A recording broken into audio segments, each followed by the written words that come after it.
everyone, it's Hailey and today is Bookmas Day 2, so I'm going to be helping you guys with your Christmas shopping list and books to add to your own wish list.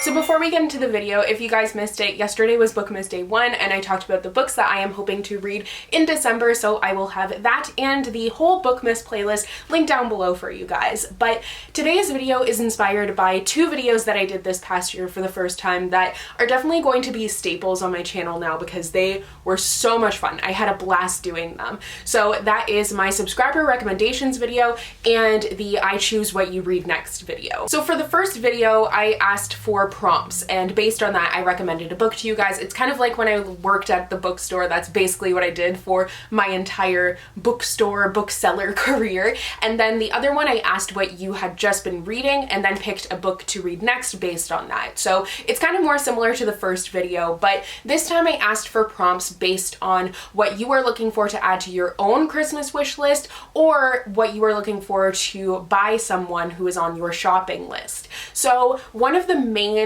questions that I got that I will give an overarching answer to is how to buy a book for someone who doesn't really like to read. I also forgot to mention, I also had a lot of you asking for Christmas, holiday, wintry book recommendations, so that's going to be the entire video tomorrow for Bookmas Day 3, so you will definitely get a lot of those. Now, I don't have a specific book for this because it really is very personal and depends on the person. There's a few ways that you can approach this. One, you can give them one of your personal favorites if you think that it would be something that they would enjoy.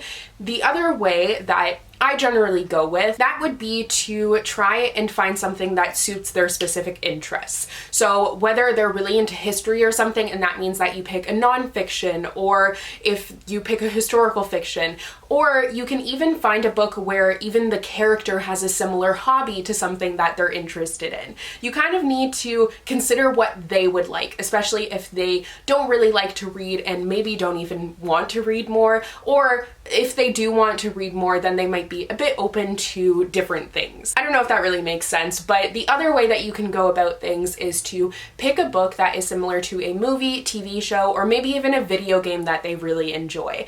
That is generally the easiest way because people always pretty much have a favorite movie or TV show, and you can easily find a book that is similar to that. So for example, if they liked Star Wars, then go for a sci-fi. There's even actually Star Wars books, so there's certain things that like have a book that pairs with it. Like if they really loved a certain book to movie adaptation, give them the book so they can read it. Sometimes when you see the adaptation first, I find the book can be a little bit of a letdown because they change things, but it can work in their favor. So I hope that helps out with that question because I definitely did get it a lot. But I got so many responses to this story on Instagram, so thank you so much to everyone who responded to it. I wish I could get to all of you guys, but I think I have like more than 50 here, so I'm going to try and be pretty quick about it and give you like a short reason why I think it fits whatever the prompt is, and hopefully it will help you out. So let's get into all of the recommendations. So first is a romance with a pre-established long-term relationship or marriage. So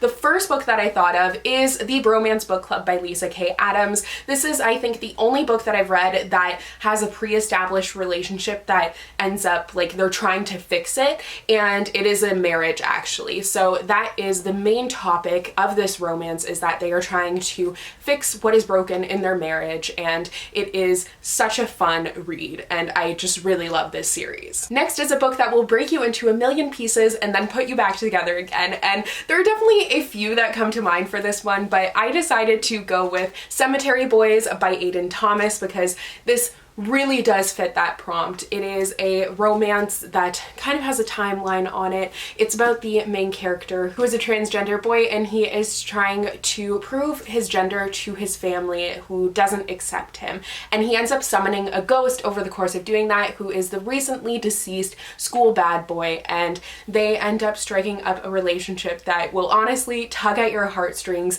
and definitely will break you into a million pieces and then put you back together again. Next is a mystery historical fiction, and preferably one that I haven't recommended before, so that definitely makes it tough, but that is why I have 4 here. So then hopefully one of these you won't have heard me talk about before. So the one that I think I talk about the most in terms of mysterious historical fiction would be The Girl in the Blue Coat by Monica Hesse, because it is a mystery story that is set in Amsterdam during World War II, where the main character is trying to find the Jewish girl that her neighbor was hiding, and she ended up disappearing. So definitely very mysterious, but I do talk about that one quite a bit. So that being said, In the Shadow of Blackbirds by Kat Winters, I really haven't talked about all that much, I feel like, but it is a paranormal, mysterious historical fiction set during the Spanish influenza outbreak, World War I, and there are these photographs where people take photographs and their dead loved ones show up in the background, so there's a mystery surrounding that. And then we have my most recent read, actually, which is Dreamland Burning by Jennifer Latham. This is a dual timeline, so part of it is set in the 1920s, and then the other part is set in present day. In present day, the main character discovers a skeleton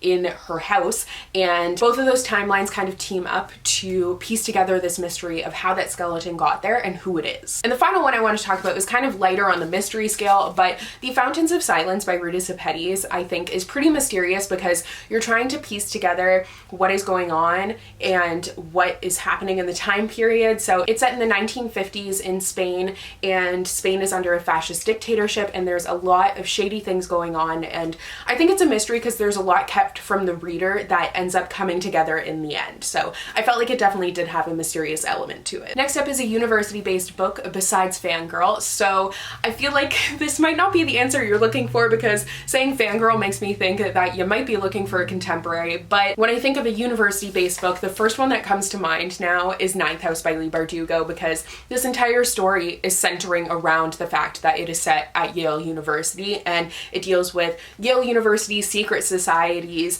and it is more of a paranormal story, but it definitely does fit that university box. Any LGBTQ plus books that are worth a read and a good representation of the community. So I decided to go with Like a Love Story by Abdi Nazemian. There are a lot of great LGBTQ plus books that I have read, but when you say community, this is the first one that I think of, because it really is, as described by the author, a love letter to the LGBTQ plus community, and it is set during the AIDS crisis, and you see the community coming together as they are struggling with such a terrible thing that is affecting them. Next is a book for dog lovers, so I feel like there might be some other ones, but the first one that came to mind was The Unexpected Everything by Morgan Matson, because the main character, she was expecting to have this really prestigious internship as her summer job, but instead she ends up being a dog walker, so lots of dogs in here. Next is a character with a unique hobby, so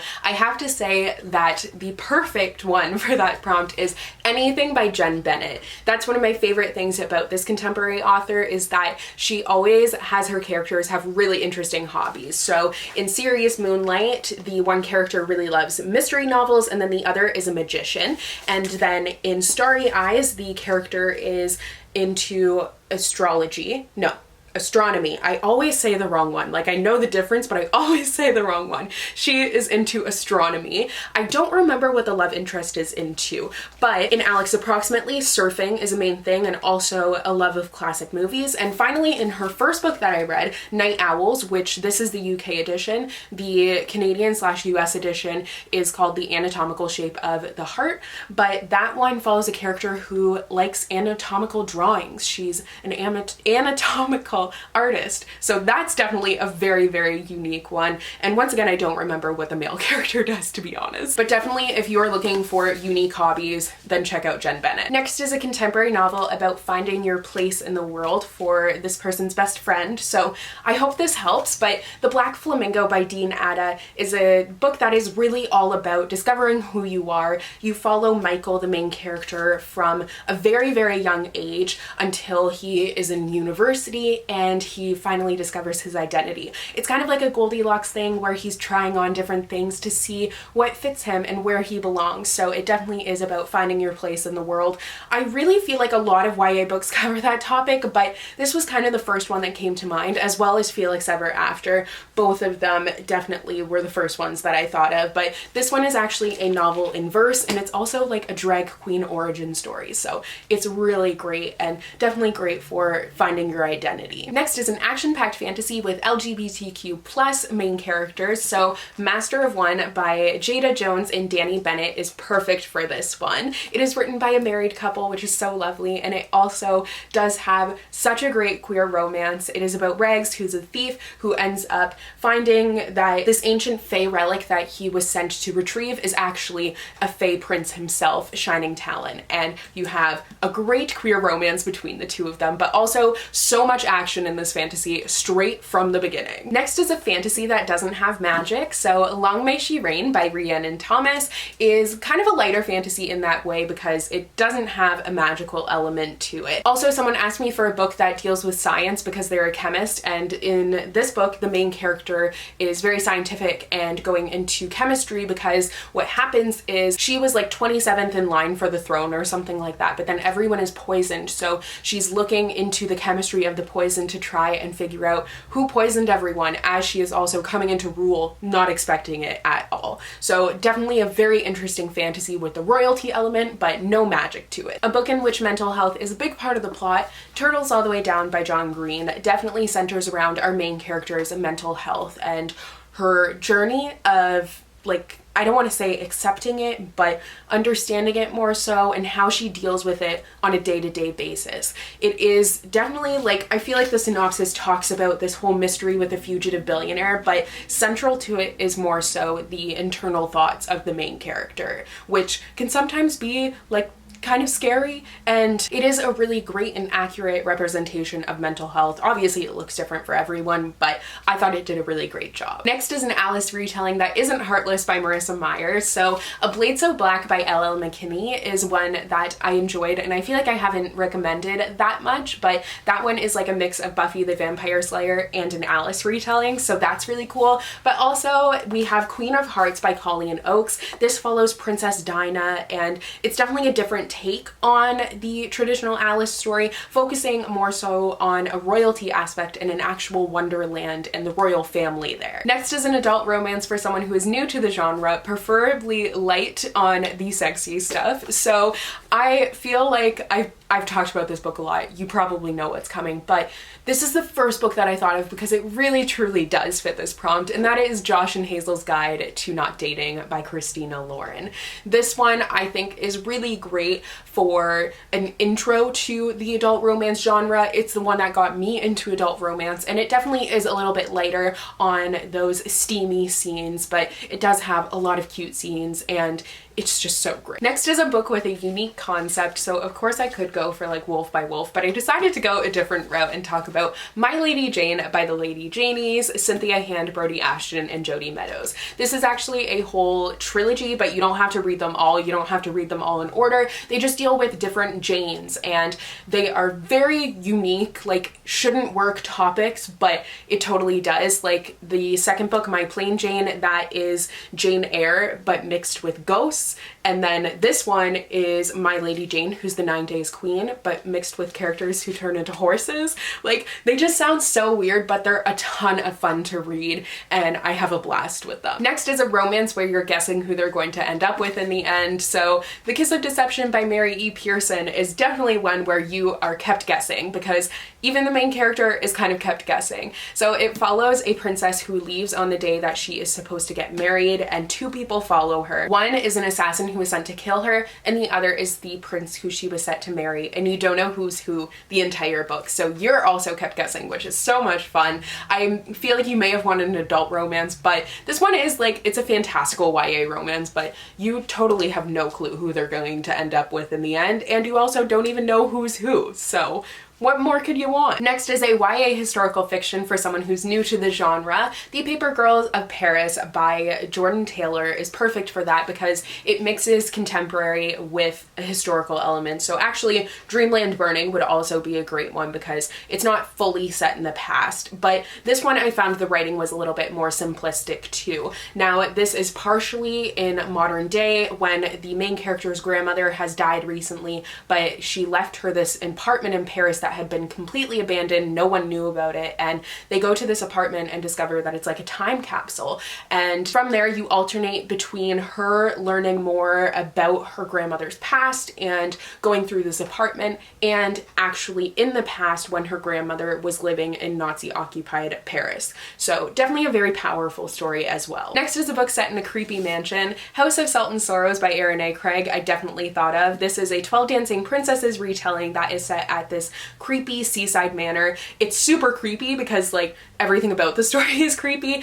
All her siblings keep on dying and she thinks that there's a lot going on. Like there's ghosts and stuff. It's just, you don't know what's what basically the entire time, and you're also in a mansion. But I also wanted to mention The Inheritance Games by Jennifer Lynn Barnes. I haven't had the chance to read this one yet, but it is set at the Hawthorne house, which the main character is set to inherit a billionaire who she's never met's fortune, but she has to go and live in this house, which has all these passages. And similarly to that is actually a book that I have read, which is Truly Devious by Maureen Johnson. This is set at, is it called Ellingham Academy? It is. I'm so proud of myself for remembering that, but that might seem really minor, but my brain doesn't work very well with remembering things. But it is a private school in the mountains of Vermont that once again has a lot of passages and a lot of like secret things that no one knows about, and there also was a murder there, so that definitely adds a creep factor to it. This actually also has a historical element to it, but that's like a smaller element. It's mostly in present day, but you do have that, like,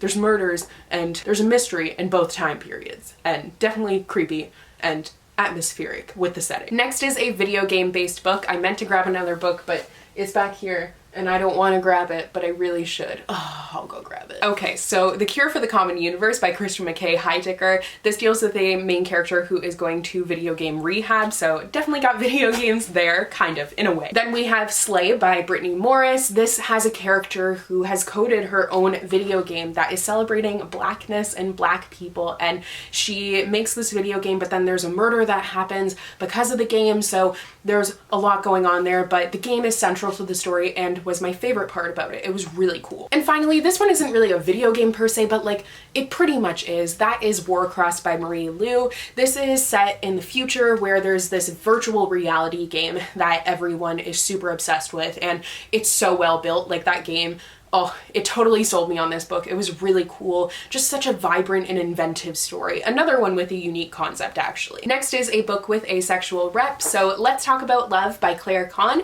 follows a main character who is asexual and biromantic. This book also fits the prompt of a character who goes to therapy. And that's one of my favorite parts about this book, was the fact that the main character goes to therapy and she's kind of, it's not really about discovering her identity or accepting it. She knows who she is and she accepts who she is. It's more so how she's going to exist in the greater world with her identity, I guess, if that makes any sense. But she goes to therapy and her therapist is competent and actually like helps out and tries to help out. I feel like most times when there's a therapist in books, especially in YA, like All the Bright Places, the therapist is not helpful, and it's just, it gets like a really bad representation. So this had a really good positive representation of therapy. Next is a book that I set in multiple timelines, history and present day. So like I said, The Paper Girls of Paris by Jordan Taylor has that aspect to it, but also we have Dreamland Burning by Jennifer Latham, which is set partially in modern day with the skeleton. I talked about this before, and then 100 years earlier when that skeleton is actually put there. Well, it wasn't a skeleton when it was put there, but you know what it is. Also, Kristen Hanna also has quite a few books that are set in multiple timelines. The Nightingale has a multiple timeline sort of thing where it's present, I think it's kind of present day, but part of it and most of it is set in the past in Nazi occupied France. And then The Winter Garden by her, which I own but I haven't gotten the chance to read yet, also has those two timelines. Books about losing friendships. So I haven't read one yet, but I have talked about really wanting to read this one. There's one, it's When We Were Friends by Amy Spalding, I believe. I'll put the cover on the screen. That one I haven't gotten the chance to pick up yet, but the one that I do have, and I have included on many a TBR lately, is When We Were Everything by Ashley Woodfolk. This is all about a best friend breakup, and if you've heard me talk about this, you know I think that's a topic that needs to be dealt with more in YA because it's something that's really hard and everyone goes through at one point. Next is a book that I set at an art school, and Felix Ever After by Case and Calendar. It's set at an art school, which I didn't know going into it, but that is a main topic of it, and it's such a great setting for the story. So it follows Felix, who is a transgender boy who is facing transphobic bullying, and it actually happens at his school, and he's trying to deal with that, figure out who did this, and he also ends up in a quasi-love triangle. This is a book that hits so many levels and is just absolutely amazing, and his self-portrait class is also a really big part of it. So the art school element is major to the story, I would say. Next is Magical Girls for someone who loves anime but not manga. So I've never actually read manga, so no risk here for that. But I think that the first book that I thought of was Wicked Fox by Kat Cho. I didn't particularly love this book, but I have heard a lot of people say that it reminds them of anime. So I think that that one would be worth checking out. I also have in the, what is it called? Shadow of the Fox by Julie Kagawa, which I believe I've also heard people say reads a lot like an anime. I just don't know if it's Magical Girls, but I do know people have said that about it. Oh, I'm so excited for this next one. Where do I even have it? I have books all over the floor in front of me. Oh, it's back here. A simple type of cookbook gift. So my number one go-to cookbook, my number one go-to cooking blog is Half Baked Harvest, but she has two cookbooks, but particularly if you're looking for simple, super simple is honestly, that's what it is. This is my go-to cookbook. Whenever I want to make something, I always pick up this one. I've made so many recipes from it. Like, it is wild how many I've made. I've made that, like, I've made this. It's really good. I've made, honestly, so much, and there's still so much that I want to make from it. I have a pet peeve where a lot of recipes will be like, this is so quick and easy, and then it's not, but honestly, genuinely, all her recipes are super quick and easy. I do plan on doing a cookbook recommendation video at some point. I feel like half of it will just be me gushing about how much I love Half Baked Harvest because I make her meals all the time, but if you're looking for one cookbook, get this one. It's amazing. Next is a book where you get to experience different cultures. I have two options here. So Dear Haiti, Love Elaine by Micah Mulit and Maritza Mulit is a story written by sisters actually, and you follow the main character as she goes to Haiti and learns more about her Haitian heritage. She goes there with her mother, who is very prevalent. She's a very well-educated and like successful reporter, and then her aunt is also very successful in Haiti. She's very kind of famous there. Actually, this is told in like a multimedia format I wanted to mention because I feel like that also was interesting and added to that learning about the culture thing. But the other book that I wanted to mention is The Astonishing Color of After by Emily X.R. Pan. Definitely a trigger warning for suicide with this one, but it is once again actually a really great book about mental health. So you follow the main character whose mother has just died by suicide, and she ends up going to Taiwan to learn more about her Taiwanese heritage, which was her mother's side of the family, and she's really discovering that, and you get to learn more about it alongside her. Next is romance books with a deeper meaning. I've got three once again. Beach Read by Emily Henry. You follow the main character who is a writer, and she's experiencing writer's block, and her father died recently, and she discovered after her father died that he wasn't the person that she thought he was. So there's definitely a lot more than just the romance going on here. It's for sure a bit more intense, and same with 11 Other Words by Christina Lauren. This is kind of similar to Beach Read in a way, but you have this exploration of the past and everything, and it's a relationship that completely fell apart, but there's like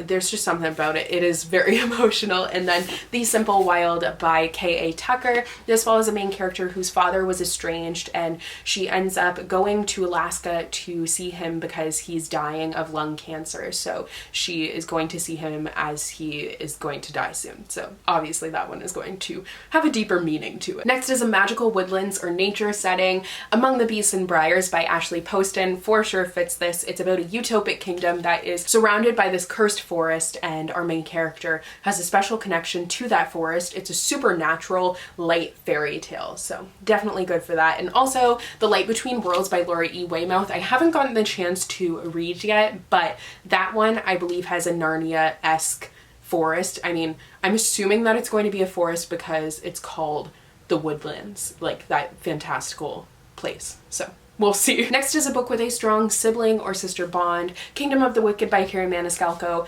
Kind of feels like a funny one to recommend because it's about twins, but the one twin is brutally murdered, and that is what the story is. It's the surviving twin trying to figure out what happened to her dead twin. That sounded insensitive, but like her sister who died, I guess is what I should have said.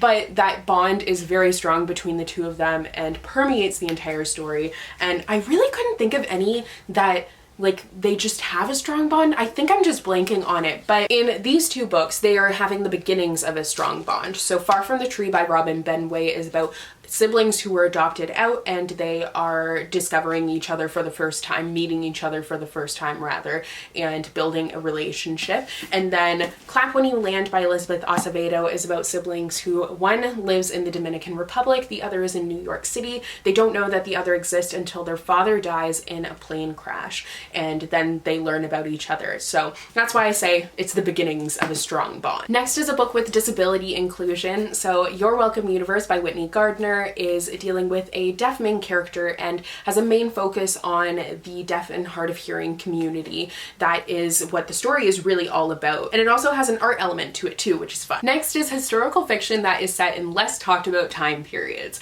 I feel like this one's kind of hard, but I do have a sizable list here. So Under a Painted Sky by Stacey Lee is a Western set story, and one of my favorites that I've read. Like, I kind of struggle with Western set stories, but this one was really good. So it's following the gold rush, very kind of I don't want to say typical. It's a twist on typical conventions for that time period, I would say. Then I also was trying to think of like what might be considered a less talked about time period, because what I think is less talked about might not be what you do. So I was thinking of the 1920s. I feel like it's not talked about a ton. Obviously the Diviners, sorry, by Libba Bray is one of the main ones for that. And then there's also the recently released, I don't know why I can't speak, but I haven't gotten the chance to read it yet, but These Violent Delights by Chloe Gong is a Romeo and Juliet retelling set in the 1920s in Shanghai. So that's definitely different because it's not set in the Western world, which is so nice for a change. But this one is a 1920s ghost story set in New York City. And then I also have Rebel Rose by Emma Theriault, which is set during the French Revolution. I don't think I've really read anything about that, but it is a Disney princess retelling where you follow Belle as she's coming into power. Well, the French Revolution is, you know, looming, so that's going to be interesting. I also have Lovely War by Julie Berry, which is set during World War I. I feel like you hear way more about World War II. And also anything by Kat Winters, actually, whom I mentioned earlier. She's the author of In the Shadow of Blackbirds. She writes stories that are set in the early 1900s, 1910s, but also by Julie Berry is The Passion of Dulce. I haven't gotten the chance to read this one yet, but it's definitely one that I thought was worth mentioning because it's set in like 14 something. It's set in the 1400s in Provence, and it's like the fall of Constantinople, I believe. I can't exactly remember. Oh wait, no, it's way back. Wow. I think it's back further than I thought, 1241. I don't know a lot about that time period, to be honest. I know more of like modern history. I can never remember the rest. Next is books that are set in a circus. So Daughter of the Burning City by Amanda Foody is kind of a twist on the typical circus story because you're following the circus and the main character, she has the ability to create illusions. That's her circus thing. So kind of a paranormal twist on it, but there's also The Night Circus by Erin Morgenstern, of course, which is this circus that shows up every night, and that one is really cool. I didn't love that one as much as I wish I had, but it definitely does fit the circusy element. Next is a book with LGBTQ plus characters, but it is not the main plot. So Everything Leads to You by Nina LaCour features a lesbian main character, but it's not like her accepting her gender identity or her sexuality rather. It's more so her, like, it's just a story that's about her as she lives in Hollywood and she wants to make it as a set designer, but she also happens to be lesbian and there's a romance that's blooming in it as well. Next is a book that's main focus is on family. So Far From the Tree by Robin Benway once again deals with family that is adoptive and then also those biological siblings that you're just meeting, definitely very central to it. And then I also have 10 Blind Dates by Ashley Elston. I would say that romance is more the main plot, but she's being set up on these dates by her extended family. So you have her cousins and aunts and her nonna and everything. They're very involved in everything. So I do think family was one of my favorite parts of this. Actually, that also reminds me, anything by Angie Thomas has a great family storyline to it, and she writes the best families. But super central to Save the Date by Morgan Matson is family. It's like all of her siblings. They're this really big family that their mother has been writing a comic strip about them for their entire lives, and they're all coming together again for the first time in a long time, as I believe it's the eldest sister is getting married. So definitely a lot about family, and it's also like, it's very interesting family. Next is coffee table books for book lovers. I really don't have that many, but I thought of these books that I have. So Literary Wonderlands and Literary Landscapes. These are two books that just deal with the settings and kind of like just a fun examination of them. And it goes through, like, this one is about fictional worlds that are created, and you go through myth and legend and then romanticism, golden age of fantasy, new world order, computer age. And then the landscapes one is about books that are set in like actual places, not fantastical created places. But this one also goes through romanticism, modernism to post-war, contemporary. So you get like a good look at all of these different places, and I think they're just a lot of fun to flip through. Next is a book that takes place over the course of one day. Chaos of Standing Still by Jessica Brody is set in one day at the Denver airport. There's been a giant snowstorm and the characters are stuck there. I feel like there's more that take place over one day, but honestly, I very much blanked on this. Next, my friend loves fantasy and historical romance, so something that blends the two. Kingdom of the Wicked by Carrie Maniscalco, I think, is the perfect blend of historical romance and fantasy, and it has the angst and everything. It was just really good. So it's set in Italy, and I'm not exactly sure of the exact time period. I want to say it's like 1800s or so, but definitely gives you that historical vibe. But you also have this romance that is full of angst, kind of an enemies to lovers sort of thing, where the main character is dealing with a prince of hell. So that's always great. Next is books about dance, and thank you for your kind comment, but this is actually, I've read quite a few this year. So Love Boat Taipei by Abigail Hing Wen. The main character really wants to be a dancer and her parents are very against that. So that is kind of what spurs on the entire book. Then we have Tiny Pretty Things by Danielle Clayton and Sona Chairai-Potra. They actually just released the trailer for this Netflix show. I haven't gotten the chance to watch it yet, but it is set at Manhattan Ballet School. I forget what it's exactly called, but it's dealing with ballet, and dance is like 100% what this book is about. I also have a book that I want to read soon that I haven't gotten the chance to yet, but I Want to Be Where You Are by Christina Forrest. Features a character who is a dancer, and she goes to drive to an audition despite her parents not wanting her to. So we'll see how that plays out. Next is Greek mythology and romance. You know I had to talk about Lovely War again by Julie Berry, because that's literally what this book is. It's a World War II love story following two different couples, but it's narrated by the gods. So we have Aphrodite, we have Apollo, we have, I forget the god of war's name, but he's in there too. I'm sure I'll think of it. But yeah, it's just like, oh, the perfect book. It's so good. And finally is a romance that is a good combo of fluff and not safe for work stuff. So the first book that I thought of, I knew that was gonna happen, is Get a Life, Chloe Brown by Talia Hibbert, because this definitely has some steamy scenes in there, but despite being an enemies to lovers story, it's also super fluffy because the characters are both just like really sweet and easy to love,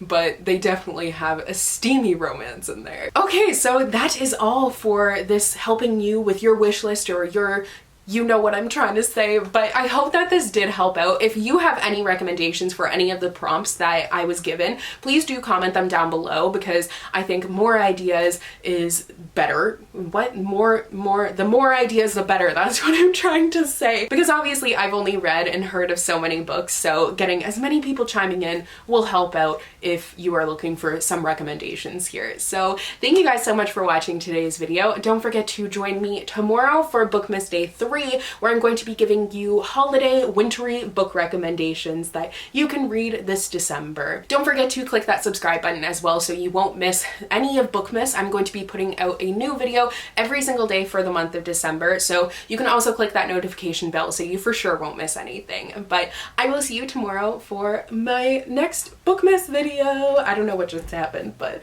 bye!